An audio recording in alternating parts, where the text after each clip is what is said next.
Clinical trials show a conventional anti-malarial drug is effective in treating coronavirus. Biyyi Jaappaanii oomishamuun isa hadubbatamu qorichi Favipiravir jedhamu dhibee coronavirus fayyisuu akka danda'u qondaaltoti Chaayinaa mirkaneessan. Ministeer saayinsii fi teekinooloojii Chaayinaa qondaal Khataayi Abhang Jimak jedhu qorichi Fujifilm dhaabbata jedhamuun oomishamu kun dheedhi Chaayinaa lamuhaaniif Shengaa keessa dhukkubsattoota lamirra yaalamuun bu'aa dansaa agarsiisuu isaa dubbatama. Coronavirus yookaan Severe Acute Respiratory Syndrome gabaabinatti immoo COVID-19 jedhamuun kan beekamu dhibeen qilleensaaf tuttuqa qaamaatiin namirra namoota adda darbaa jedhan kun dhibee addunyaa weeraru kan pandemic disease jedhamuun dhaabbata fayyaa addunyaatiin labsame. Bultii muraas ji'a afuriin guun keessa Chaayinaa ka'uun biyyoota addunyaa hedduu waliin dhibeen kun nagodu walitti qabadhuun namoota 8,800 olii jeessuun 200 olillee buusee harka qabaachuu isaa dubbata. Biyyi Chaayinaa dheed Shiijingin namooti duraan qoratamanii poozitiif ta'uun isaanii mirkanaa'e. Qorichi kennameef guyyoota afuriin duuba immoo fayyaa yookaan negatiif ta'u namoonni duraan hin qoratamin immoo guyyoota 14 jedhame gadi guyyoota 11 keessa fayyaan isaanii mirkanaa jedhu qondaale kunin qorichi saayinsistooti Jaappaanitti dhiphachuun addunyaa gumaachan kunin akka jaba isaan gargaara jiraachuu maddodu biyyaalessaa NHK'tti.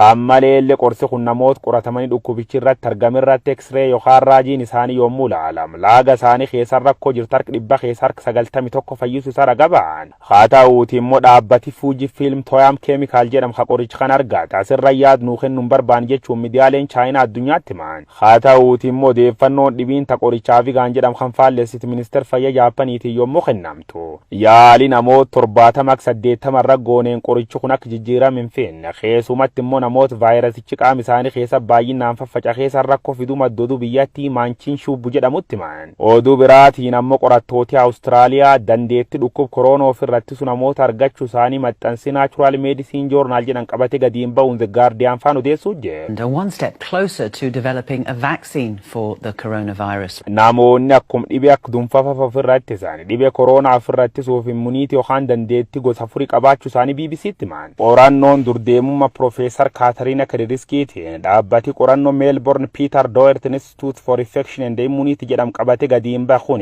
saayinsistoota biraatiin yoo faarfamu. Qorannoo tan itti fufsiisuuf saayinsistooti kun horii gargaarsa mootummaa Awustiraaliyaa yookaan abbaa qabeen Chaayinaa guddaa Jaak Maa gaafachuu BBC'n gabaase. Dhibee coronavirus guutuu addunyaa irratti ilmaan nama wareersu waraanaaf wanti guursiftu tanaan duub saayinsistooti addunyaa bakka jirtutti hidhachuun fala barbaaduu jirti. Coronavirus moo saayinsistoota tanatti irraanaa qabxi dhuma waliin dhageenta.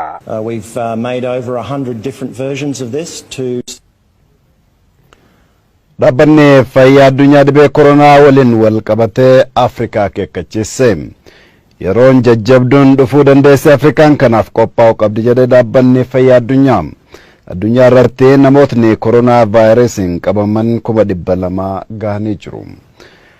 Kan lubbuu dhaban immoo 9,000 gahanii jiru.